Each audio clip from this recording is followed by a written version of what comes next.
Today's ancient artifact is a small ovoid stone tool.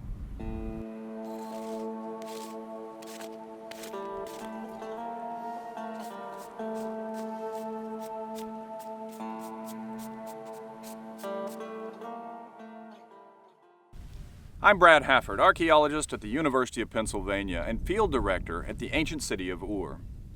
I'm here, with the ziggurat distant in the background. I'm on the East Mound, which is, at the moment, we're just beginning to excavate it, and what we have is late occupation.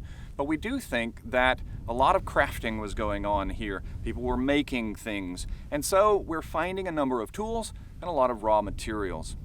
In this case, we have a small ovoid stone, and I get very excited when I see these because they look like weights. And this one could be a weight, but it would be a pendant weight because it's been drilled.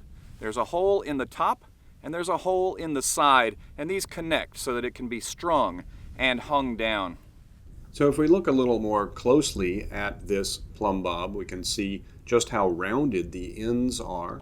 It's that very ovoid shape, and you can see the drill in the top and the side using a pretty big drill bit.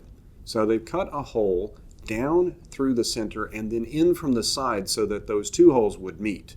Well, that means that it could be what's called a plummet or a plumb bob, and we do often record them as such because a string could be tied with a knot there and it would hold straight down, and your string would be perfectly vertical. You could check your doorways or wall faces or something to make sure that they're vertical. We think that's probably how they were used. If it were a pendant weight hung from a balance, it would probably be drilled straight across. That way you can put a jump ring in it and you can hang that from a balance. Well, this one could be hung from that. You could still put a copper ring through here. And it does weigh 15.9 grams, and that is short of 2 shekels by, almost a gram. But if you had a copper ring in there, that would increase the weight, and so this could have been something for measuring how much something weighed in order to determine value. We can't really be sure, so it's one of those two, or perhaps even both. It doesn't have a whole lot of weight, but it would hold a string vertical, and so at the moment I think I am categorizing it as a plumb bob. The stone itself is very dark and it has tiny flecks of mica in there. I believe it is an amphibolite, which is a really hard stone. It's a very good one for this kind of material. It makes great weights, and we do often find it used for such.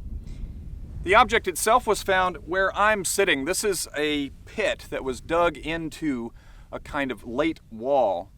And that wall is probably cassite, and it's here, of course, on the East Mound in Square 7, about 200 meters away from the city wall. You can see the ziggurat in the background, and that's the center of the city. We're not all that far away, but we want to know how people were living outside compared with inside.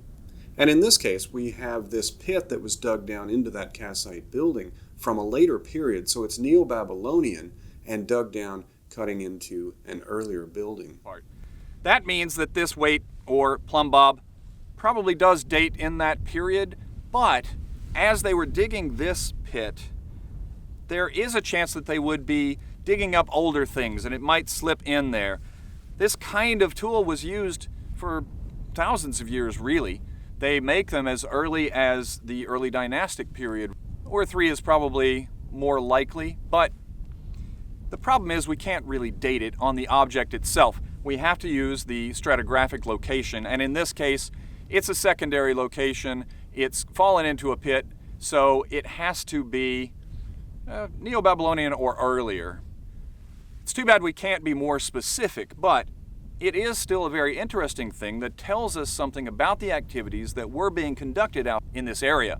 Even if it is an earlier object that came in when they were digging the pit, fell out of the side from a deeper portion, it still tells us that the activities of making or building are going on in this area throughout this time period. I hope you've enjoyed looking at this little stone tool with me, and I hope that you will join me again next time on Artifactually Speaking.